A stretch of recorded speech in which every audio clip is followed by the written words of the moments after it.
Bonjour tout le monde, j'espère que vous allez bien. On se retrouve aujourd'hui pour une nouvelle vidéo sur les antihistaminiques, une classe médicamenteuse très utilisée. Avant de commencer, comme d'habitude, je vous invite à vous abonner à la chaîne si ce n'est pas déjà fait et à me suivre sur mes autres réseaux sociaux. Dans le terme antihistaminique, on retrouve histamine, qui est un médiateur de la physiologie allergique. C'est donc à ce niveau que vont agir les antihistaminiques. Tout va commencer par un antigène qui pénètre dans l'organisme et qui va enclencher une cascade allergique chez les personnes qui y sont justement allergiques. Il y aura alors activation des lymphocytes de type Th2 qui sécréteront des interleukines de type 4 pour activer les lymphocytes de type B afin de synthétiser des IgE. Des immunoglobulines de type E. Ces IgE vont aller se fixer sur leurs récepteurs à la surface des mastocytes. Les IgE sécrétées sont en fait sélectives de l'antigène puisqu'elles ont été sécrétées en réponse à l'entrée de l'antigène dans l'organisme. Ainsi, l'antigène va fixer ces IgE à la surface des mastocytes, ce qui va provoquer leur dégranulation avec sécrétion notamment d'histamine. C'est une simplification et c'est une des fonctions de l'histamine comme on le verra plus loin dans la vidéo puisqu'elle agit dans d'autres mécanismes. L'histamine est un médiateur chimique stocké dans les granules intracytoplasmiques des mastocytes et des basophiles, puis libéré en réponse à différents stimulus et particulièrement lors de réactions d'hypersensibilité immédiate dépendantes de l'IgE. L'histamine est synthétisée dans différents endroits du corps, dans les cellules inflammatoires et immunocompétentes, comme les mastocytes que l'on vient de voir, mais également dans les cellules pariétales de l'estomac, on verra plus tard dans la vidéo à quoi cela va servir, ou encore dans les neurones. La libération de l'histamine a lieu en général lors de conflits antigènes-anticorps ou bien lors de l'exposition à un venin, à des toxines, des brûlures ou même à des médicaments. Ces effets sont globalement vasodilatateurs. Elle augmente la perméabilité capillaire, ce qui est mis à profit lors des mécanismes inflammatoires. Elle a aussi un effet de bronchoconstriction, phénomène majeur de l'asthme allergique par exemple. Elle active les cellules inflammatoires, stimule les sécrétions gastriques, etc. Ces effets sont donc très variés et ils vont en fait dépendre du type de récepteur à l'histamine ciblé. L'histamine exerce ses effets via l'activation de 4 récepteurs histaminiques, qui sont appelés tout simplement H1, H2, H3 et H4. Ils sont exprimés à la surface de différentes cellules. On va voir les effets obtenus par chacun de ces 4 récepteurs. L'activation du récepteur H1 mène à des effets pro-inflammatoires, avec l'adhésion des monocytes à l'endothélium vasculaire. Il y aura augmentation de la perméabilité vasculaire et libération du NO, qui est un puissant vasodilatateur. Les récepteurs H1 sont localisés majoritairement dans les muscles lisses, d'où l'effet de bronchoconstriction avec les récepteurs H1 situés dans les muscles bronchiques, dans l'endothélium, d'où la vasodilatation, et même dans le système nerveux central qui permet un maintien de l'état d'éveil. Je vais parler plus en détail des antihistaminiques antagonistes réversibles et compétitifs des récepteurs H1 à l'histamine qui vont être utilisés pour leur effet anti-allergique. La conséquence de cet antagonisme, c'est tout d'abord l'inhibition de l'effet vasculaire avec diminution de la vasodilatation et la perméabilité vasculaire.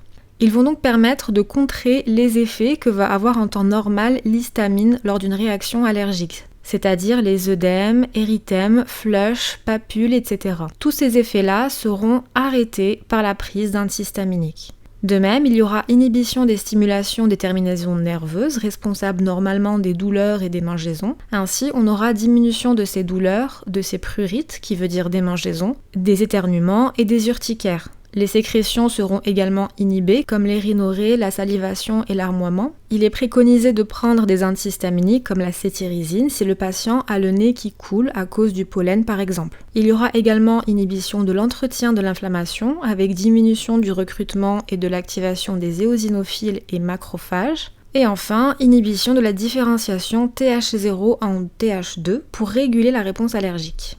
Passons maintenant aux récepteurs H2, qui eux ont des effets immunosuppresseurs et anti-inflammatoires. Donc on peut dire que c'est l'inverse des récepteurs H1.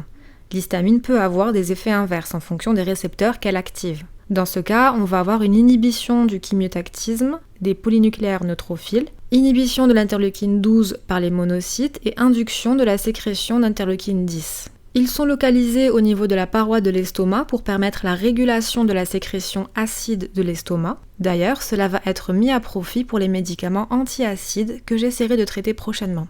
Les récepteurs H3 sont des récepteurs présynaptiques qui inhibent la libération d'histamine. Ils ont donc un effet rétrocontrôle négatif lorsque l'action de l'histamine est jugée suffisante et doit s'arrêter. Ils sont localisés au niveau présynaptique des neurones centraux et vont alors permettre l'inhibition de l'histamine, mais pas que. Également de l'acétylcholine, noradrénaline, sérotonine, etc.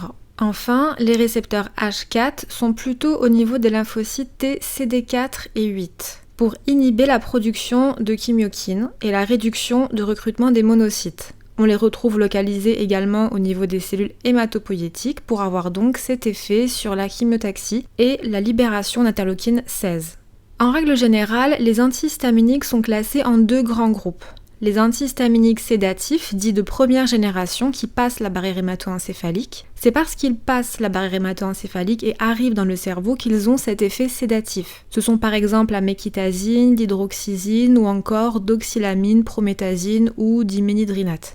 Le deuxième groupe, c'est les antihistaminiques non sédatifs de deuxième génération qui ne passent pas la barrière hémato-encéphalique. Ce sont par exemple la cétirizine, loratadine, desloratadine ou encore bilastine et rupatadine. Regardons maintenant les indications des antihistaminiques qui sont nombreuses. Tout d'abord, elles sont indiquées dans la prévention des symptômes allergiques, comme on l'a vu précédemment. Ils sont efficaces en prévention, mais inefficaces pour les réactions sévères. Il faudra les prendre lorsque le patient sait qu'il sera exposé aux substances auxquelles il est allergique et au tout début de l'apparition des symptômes.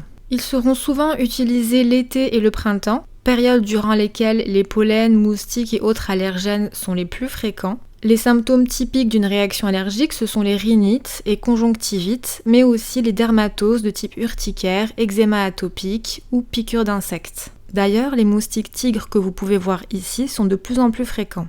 Ce sont les antihistaminiques de deuxième génération qui sont utilisés pour les symptômes allergiques, les plus connus étant le Zyrtec et l'Aerius. Mais il y en a beaucoup d'autres comme vous pouvez le voir. Ils peuvent être associés au traitement de fond de l'asthme allergique. Une autre indication fréquente, c'est le mal des transports, car ils ont un effet anti-nauséeux. Ce sera le cas pour les anti-H1 qui traversent la BHE, comme le diphénhydramine ou le diménhydrinate. Ils sont également utilisés comme hypnotiques pour les anti-H1 sédatifs, qui encore une fois vont passer la barrière hémato-encéphalique. Ce sont majoritairement les phénothiazines qui sont utilisées à cet effet, comme l'alimémazine, prométhazine et doxylamine.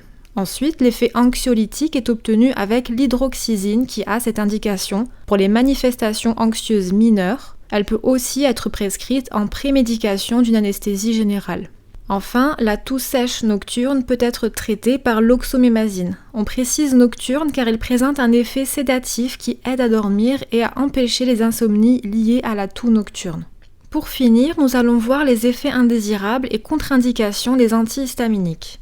Les effets indésirables sont donc la sédation, comme on a pu le voir, c'est pourquoi il est recommandé de les prendre le soir. Ils auront également des effets atropiniques de type sécheresse buccale, mydriase, constipation ou tachycardie. Il y a un risque de torsade de pointe pour la misolastine et l'ébastine. Il faudra faire attention à ne pas les associer à des médicaments torsadogènes. Ils peuvent provoquer des prises de poids si le traitement est prolongé. Ils sont tératogènes et peuvent baisser le seuil épileptogène, donc attention aux femmes enceintes et aux patients épileptiques. Les contre-indications, ce sont les hypersensibilités, les antécédents d'épilepsie puisqu'ils baissent le seuil épileptogène, la prométhazine est contre-indiquée chez les moins de 15 ans et la cétirizine est contre-indiquée chez les moins de 2 ans. Voilà, j'ai essayé de concentrer les informations les plus importantes dans cette vidéo sans trop m'étaler, donc j'espère que tout a été clair. N'hésitez pas en tout cas à me poser vos questions en commentaire. Et comme d'habitude, si la vidéo vous a plu, je vous invite à la liker et à la partager. Et je vous dis à la prochaine pour une nouvelle vidéo.